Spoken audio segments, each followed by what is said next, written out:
صدر آصف علی زرداری نے Sri Lanka, Indonesia, Kyrgyzstan, Austria اور جرمنی کے ساتھ مختلف شعبوں خاص طور پر تجارت، معیشت اور ثقافت میں دو طرفہ تعاون مزید مضبوط کرنے کی ضرورت پر زور دیا ہے۔ انہوں نے ان خیالات کا اظہار سری لنکا کے نامزد ہائی کمشنر اور انڈونیشیا، کرغزستان، آسٹریا اور جرمنی کے نامزد سفیروں سے گفتگو کرتے ہوئے کیا، جنہوں نے آج اسلام آباد میں ان سے ملاقات کی۔ آصف علی زرداری نے ہائی کمشنر اور سفیروں کو ان کے نئے عہدے کی مبارکباد دی اور امید ظاہر کی کہ پاکستان میں ان کے تقرر کی مدت کے دوران دو طرفہ تعلقات مزید مستحکم ہوں گے اور باہمی مفاد کے شعبوں میں تعاون کو فروغ حاصل ہوگا۔ نائب وزیر اعظم اسحاق ڈار نے توانائی کے شعبے کی اہمیت پر زور دیا ہے، جس کا مقصد پاکستان کی اقتصادی ترقی میں اس کی پیداوار اور کردار کو بڑھانا ہے۔ انہوں نے آج اسلام آباد میں توانائی کے شعبے کے حوالے سے ایک اجلاس کی صدارت کرتے ہوئے مواقع تلاش کرنے اور پیداوار میں اضافے کی ضرورت پر زور دیا اور کہا کہ لوگوں کو ارزاں نرخوں پر توانائی کی دستیابی یقینی بنائی جائے گی۔ نائب وزیر اعظم اسحاق ڈار کل سے بنگلہ دیش کا دو روزہ سرکاری دورہ کریں گے۔ وہ ڈھاکہ میں چیف ایڈوائزر پروفیسر محمد یونس اور امور خارجہ کے مشیر توحید حسین سمیت بنگلہ دیش کے مختلف رہنماؤں سے ملاقاتیں کریں گے۔ ان ملاقاتوں میں دو طرفہ تعلقات سمیت مختلف علاقائی اور عالمی امور پر تبادلہ خیال کیا جائے گا۔ بنگلہ دیش کی فوج کے quarter master general lieutenant general Faiz ur-Rahman نے chairman joint chief of staff committee general Sahir Shamshad Mirza سے راولپنڈی میں ملاقات کی۔ ملاقات میں دونوں رہنماؤں نے خطے کی موجودہ سیکیورٹی صورتحال پر تبادلہ خیال کیا اور دفاع اور سلامتی کے شعبوں میں موجود تمام تعاون کو مزید فروغ دینے کے مشترکہ عزم کا اظہار کیا۔ جنرل ساحر شمشاد مرزا نے دونوں ممالک کے تعلقات میں مثبت پیش رفت کو اجاگر کیا اور دفاعی تعاون کے نئے مواقع کی نشاندہی کی۔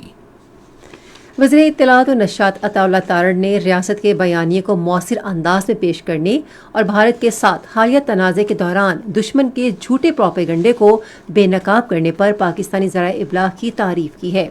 انہوں نے آج اسلام آباد میں council of Pakistan news paper editors کے زیر اہتمام ایک تقریب سے خطاب کرتے ہوئے کہا کہ وزارت اطلاعات نے ایک جدید ڈیجیٹل وار روم قائم کیا تھا جس نے بیانیوں کی جنگ میں فیصلہ کن کردار ادا کیا۔ وزیر اطلاعات نے کہا کہ میڈیا نے ملکی سالمیت اور خود مختاری کے دفاع میں کلیدی کردار ادا کیا، جس سے عالمی سطح پر پاکستان اور اس کے عوام کے وقار میں اضافہ ہوا۔ عطا اللہ تارڑ نے اس امر کو اجاگر کیا کہ عالمی میڈیا کی رسائی کے لیے ایک متفقہ حکمت عملی پر عمل درآمد کی غرض سے ISPR سے قریبی رابطہ جاری رکھا گیا۔ قومی اقتصادی کونسل کی انتظامی کمیٹی نے 212 ارب روپے کی لاگت سے جناح میڈیکل کمپلیکس اور تحقیق کے منصوبے کی منظوری دی ہے۔ یہ منظوری آج اسلام آباد میں نائب وزیر اعظم اسحاق ڈار کے زیر صدارت ایکلیک اجلاس میں دی گئی۔ اس منصوبے کا مقصد علاقے میں تمام مربوط سہولتوں سے آراستہ جدید ترین ہسپتال قائم کرنا ہے۔ ترک وطن میں آسانی اور انسانی اسمگلنگ کے خاتمے کے لیے FIA نے مصنوعی ذہانت پر مبنی اپلیکیشن تیار کی ہے۔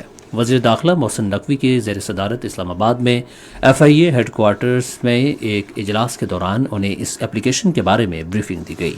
وزیر داخلہ نے مصنوعی ذہانت پر مبنی ایپ کو سراہتے ہوئے اسے بروقت اور ضروری اقدام قرار دیا۔ محسن نقوی نے کہا کہ FIA میں IT کا بنیادی ڈھانچہ بہتر بنانے کے لیے فوری طور پر مطلوبہ فنڈز فراہم کیے جائیں گے اور انہوں نے FIA ہیڈ کوارٹرز کی عمارت کو مزید بہتر بنانے کی ہدایت کی۔ محسن نقوی نے عملے کی کمی کے پیش نظر تمام منظور شدہ خالی اسامیہ پر فی الحال بھرتی کا عمل شروع کرنے کا حکم دیا ہے۔ روٹری فاؤنڈیشن کے 6 رکنی وفد نے آج کراچی میں وزیر اعلیٰ سندھ سید مراد علی شاہ سے ملاقات کی اور پولیو کے خاتمے کی کوششوں پر تبادلہ خیال کیا۔ انہوں نے پولیو کے خاتمے کے لیے روٹری کی خدمات کو سراہا اور اس حوالے سے سندھ کے عزم کا اعادہ کیا۔ ملاقات پولیو کے خلاف کوششیں تیز کرنے کے لیے سندھ حکومت اور روٹری فاؤنڈیشن کے مشترکہ عزم کے ساتھ ختم ہوئی۔ سندھ حکومت نے سندھ پولیسی کارکردگی مزید بہتر بنانے کے لیے 2000 نئے اسسٹنٹ سب انسپیکٹرز انویسٹیگیشن کی بھرتی کا فیصلہ کیا ہے۔ یہ فیصلہ آج کراچی میں چیف سیکرٹری سندھ آصف حیدر شاہ کی صدارت میں ایک اجلاس میں کیا گیا۔ انہوں نے بھرتی کے عمل میں تمام رکاوٹیں ختم کرنے کی ہدایت کی۔ ایشیائی ترقیاتی بینک نے بلوچستان میں پاکستان کی ریکارڈک تانبے اور سونے کی کان کے مالیاتی پیکج کی منظوری دی ہے۔ ایک پریس ریلیز میں ایشیائی ترقیاتی بینک کے صدر نے کہا کہ بینک کا package Reko Diq mining company private limited کے لیے $30 کروڑ تک کے قرضے پر مشتمل ہے جو اس کان کی مالک ہے، اور بلوچستان حکومت کے حق ملکیت کے لیے $11 کروڑ جزوی قرضہ بطور ضمانت کی منظوری دی گئی۔ انہوں نے کہا کہ ایشیائی ترقیاتی بینک کی امداد پاکستان کی تقدیر بدل دے گی، جس سے روزگار کے نئے مواقع پیدا ہوں گے اور ملک کے مزید مستحکم اور متنوع معاشی طاقت بننے کی راہ ہموار ہوگی۔ اس کان سے 2028 کے آخر میں خالص تانبے کی پیداوار کا آغاز ہوگا اور توقع ہے کہ کم سے کم 37 سال تک کان سے تانبے کی پیداوار جاری رہے گی۔ بلوچستان حکومت نے اپنے گرین اور پنک بس منصوبے کے تحت 21 بسیں چلانے کا اعلان کیا ہے، جس کا مقصد کوئٹہ اور تربت میں پبلک ٹرانسپورٹ کا معیار بہتر بنانا ہے۔ یہ اقدام عوامی فلاح اور بنیادی ڈھانچے کی ترقی کے پختہ عزم کا مظہر ہے۔ بسوں کے نئے بیڑے میں سے 17 بسیں کوئٹہ میں جبکہ 4 تربت میں چلائی جائیں گی۔ کوئٹہ کی 5 پنک بسیں بالخصوص خواتین کے لیے مختص کی جائیں گی، جس کا مقصد انہیں محفوظ اور باوقار سفری سہولیات فراہم کرنا ہے۔ خصوصی سرمایہ کاری سہولت کونسل اور سرسبز پاکستان اقدام کی کاوشوں سے افزائش حیوانات کے شعبے میں چند اصلاحات کی جا رہی ہیں۔ پنجاب کے زراعت کے وزیر عاشق حسین نے خانیوال میں جدید ترین IVF لیبارٹری کا افتتاح کیا۔ پاکستان میں اس نوعیت کی پہلی جدید لیبارٹری کا قیام تولیدی ٹیکنالوجی کے نئے دور کا آغاز ہے۔ جدید تولیدی بائیو ٹیکنالوجی سے اعلیٰ نسل کے مویشیوں کی افزائش، بیماریوں سے تحفظ اور پیداوار میں اضافہ یقینی بنایا جا سکے گا۔ یہ خبریں ریڈیو پاکستان سے نشر کی جا رہی ہیں۔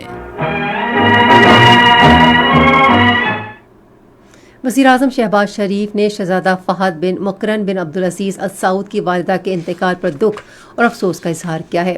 وزیراعظم نے سعودی شاہی خاندان سے تعزیت کرتے ہوئے مرحومہ کے درجات کی بلندی اور سوگوار خاندان کے لیے صبر جمیل کی دعا کی۔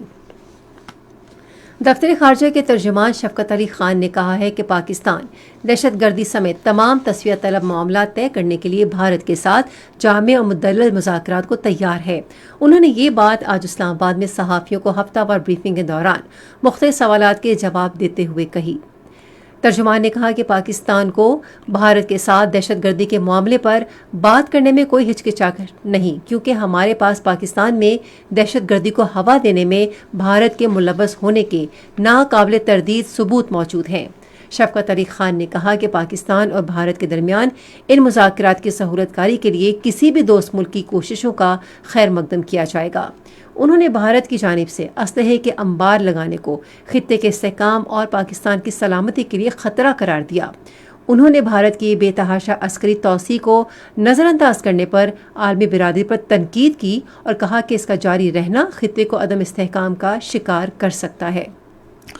کشمیر کے بارے میں پارلیمانی کمیٹی کے چیئرمین رانا محمد قاسم نون نے تنازع کشمیر کے حل کو جنوبی ایشیا میں امن کے لیے ناگزیر قرار دیا ہے۔ انہوں نے آج جدہ میں کشمیر کمیونٹی کے رہنماؤں کے ساتھ بات چیت کی نشست کے دوران کہا کہ پاکستان اور بھارت کے درمیان حالیہ جنگ نے دنیا کے سامنے مسئلہ کشمیر کی اہمیت کو اجاگر کر دیا ہے۔ جدہ میں پاکستان کے قونصل جنرل خالد مجید نے اپنے خیالات کا اظہار کرتے ہوئے برطانیہ میں کشمیری کمیونٹی کی کشمیر کے نصب العین کے لیے کی جانے والی کاوشوں کو بھی اجاگر کیا۔ مقبوضہ جموں کشمیر میں کشمیریوں کی حق پر مبنی تحریک آزادی کو دبانے اور ان پر ڈھائے جانے والے مظالم کا سلسلہ مزید تیز کرنے کے لیے بھارتی حکومت نے سینٹرل ریزرو پولیس فورس کی 3 بٹالینز تعینات کرنے کا حکم دیا ہے۔ کشمیر میڈیا سروس کے مطابق CRPF اہلکاروں کی ان بٹالینز کو ادھمپور اور کٹھوعہ اضلاع میں تعینات بھارتی فوج کی راشٹریہ رائفل بٹالینز کی جگہ تعینات کیا جائے گا۔ دونوں اضلاع میں CRPF اہلکاروں کی تعیناتی کا عمل مکمل ہونے کے بعد وادی کشمیر سمیت دیگر علاقوں میں بھی paramilitary central reserve police force کو تعینات کیا جائے گا۔ جموں کشمیر لبریشن فرنٹ نے کہا ہے کہ مودی حکومت پارٹی کے غیر قانونی طور پر نظر بند چیئرمین محمد یاسین ملک کو مسلسل بدترین سیاسی انتقام کا نشانہ بنا رہی ہے۔ لبریشن فرنٹ کے مرکزی ترجمان محمد رفیق ڈار نے ایک بیان میں اس بات پر افسوس ظاہر کیا کہ یاسین ملک گزشتہ 6 سال سے زائد عرصے سے بدنام ضمانت ہارڈ جیل میں قید ہیں۔ ادھر بھارتی فوج نے مقبوضہ جموں کشمیر کے ضلع کٹھوعہ میں تلاشی کی کارروائی شروع کر دی ہے۔ پاکستان نے لیبیا میں قومی مفاہمت کو فروغ دینے کے لیے فوری کوششیں کرنے کی ضرورت پر زور دیا ہے۔ اقوام متحدہ میں پاکستان کے نائب مستقل مندوب عثمان جدون نے اقوام متحدہ کی سلامتی کونسل کو بتایا کہ پاکستان لیبیا میں پائیدار امن و استحکام کے لیے تمام کوششوں کی حمایت کرتا ہے۔ اسلامی تعاون تنظیم کی وزرائے خارجہ کونسل کا غیر معمولی اجلاس پیر کو ہوگا، جس میں فلسطینی عوام پر جاری وحشانہ اسرائیلی جارحیت پر غور کیا جائے گا۔ اجلاس کا مقصد غزہ پر مکمل اسرائیلی قبضے کے مذموم اور شرانگیز منصوبوں کی روک تھام کے لیے مشترکہ کوششیں کرنا اور اس حوالے سے کوئی مثبت اور مؤثر لاہ عمل طے کرنا ہے۔ غزہ میں آج اسرائیلی فوج نے مزید 30 فلسطینیوں کو شہید کر دیا۔ ادھر اقوام متحدہ نے باضابطہ طور پر غزہ میں مکمل قحط کا اعلان کرتے ہوئے کہا ہے کہ 5 لاکھ سے زائد فلسطینیوں کو فاقہ کشی، بدحالی اور موت کا سامنا ہے۔ غزہ پر اسرائیلی جنگ میں اب تک 62,000 سے زائد فلسطینی شہید اور 1,57,000 زخمی ہو چکے ہیں۔ کولمبیا میں کالیفورنیا اڈے کے قریب مشتبہ ٹرک بم دھماکے میں کم از کم 5 افراد ہلاک اور متعدد زخمی ہو گئے ہیں۔ اس سے قبل ملک کے شمالی علاقے میں ایک پولیس ہیلی کاپٹر مار گرایا تھا، جس میں 12 اہلکار ہلاک اور کئی زخمی ہوئے تھے۔ آپ سن رہے ہیں ریڈیو خبرنامہ۔ اب پیش ہیں کھیلوں کی خبریں۔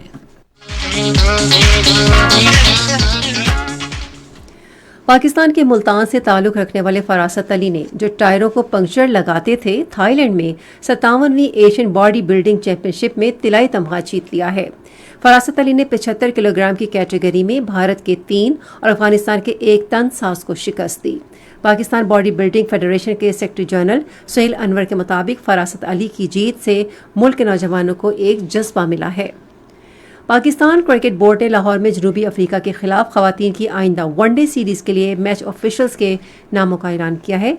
سلیمہ امتیاز پاکستان میں خواتین کی 2 طرفہ بین الاقوامی سیریز میں فیلڈ امپائرنگ کرنے والی پہلی خاتون امپائر کی تاریخ رقم کریں گی۔ ان کے ساتھ دوسری امپائر آسٹریلیا کی کلیئر پولسک، جبکہ حمیرہ فرا ریزرو امپائر ہوں گی۔ سابق ٹیسٹ کرکٹر علی نقوی کو میچ ریفری مقرر کیا گیا ہے، جبکہ طارق رشید بھی آن فیلڈ امپائر کی حیثیت سے خدمات انجام دیں گے۔ 3 ون ڈے میچوں کی سیریز آئندہ ماہ کی 16 سے 22 تاریخ تک قذافی اسٹیڈیم لاہور میں کھیلی جائے گی۔ پاکستان کی کرکٹ ٹیم ایشیا کپ کی تیاریوں کے سلسلے میں متحدہ عرب امارات میں سہ ملکی T20 سیریز میں حصہ لے رہی ہے۔ ٹورنامنٹ کی دیگر ٹیمیں افغانستان اور متحدہ عرب امارات ہوں گی، جو اس ماہ کی 29 تاریخ سے آئندہ ماہ کی 7 تاریخ تک شارجہ کرکٹ اسٹیڈیم میں کھیلا جائے گا۔ سلمان علی آغا ٹیم کے کپتان ہوں گے۔ پاکستان اپنا پہلا میچ آئندہ جمعے کو افغانستان کے خلاف کھیلے گا۔ لاہور قلندرز کی اوپن کرکٹ ٹیلنٹ ہنٹ کے ٹرائلز اگلے ماہ کی 2 اور 3 تاریخ کو کوہاڑ سپورٹس کمپلیکس میں ہوں گے۔ لڑکوں کے ٹرائلز اگلے ماہ کی 2 جبکہ لڑکیوں کے لیے ٹرائلز 3 تاریخ کو ہوں گے۔ شرکاء کے لیے عمر کی حد 15 سے 25 سال تک مقرر کی گئی ہے۔ پاکستان کے جیولن تھروئر یاسر سلطان نے کوریا کے شہر موکپو میں ہونے والی ایشین تھروئنگ چیمپئن شپ 2025 میں کانسی کا تمغہ جیت لیا ہے۔ انہوں نے 77.43 میٹر تھرو کے ساتھ تیسری پوزیشن حاصل کی۔ سری لنکا کے پتھریاجا نے 82.05 میٹر کی تھرو کے ساتھ سونے اور جاپان کے ناگونوما نے 78.60 میٹر تھرو کے ساتھ چاندی کا تمغہ حاصل کیا۔ کراچی باسکٹ بال ایسوسی ایشن آئندہ نیشنل یوتھ گیمز کے لیے سندھ کی بوائز اور گرلز باسکٹ بال ٹیموں کے انتخاب کے لیے کل ٹرائلز کا انعقاد کرے گی۔ یہ تو تھی کھیل کے میدان سے کچھ خبریں، اور اب کچھ خبریں سنتے ہیں تجارت سے متعلق۔ پاکستان سٹاک ایکسچینج میں آج تیزی کا رجحان دیکھا گیا کہ ایس سی 100 انڈیکس 257 پوائنٹس کے اضافے کے بعد مارکیٹ کے اختتام پر 1,49,493 پوائنٹس پر بند ہوا۔ مجموعی تجارتی حجم 802 ملین سے زائد حصص ریکارڈ کیا گیا، جبکہ کل 1062 ملین سے زائد حصص کا لین دین ہوا تھا۔ آج یونٹی فوڈ لمیٹڈ کمپنی کے سب سے زیادہ 64 ملین سے زائد حصص کا کاروبار ہوا۔ آج مجموعی طور پر 489 کمپنیز کے حصص کا لین دین ہوا، جس میں سے 251 کمپنیز کے حصص کی قیمتوں میں اضافہ، 199 میں کمی، جبکہ 29 کمپنیز کے حصص کی قیمتوں میں استحکام دیکھا گیا۔ پی آئی اے ہولڈنگ کمپنی کے حصص کی قیمتوں میں سب سے زیادہ 264.40 روپے کا اضافہ ریکارڈ کیا گیا۔ نیشنل بینک کے اعلان کے مطابق روپے اور دیگر غیر ملکی کرنسیوں کے درمیان شرح تبادلہ یہ رہی: امریکی ڈالر قیمت خرید 281.90 روپے، قیمت فروخت 282.30 روپے،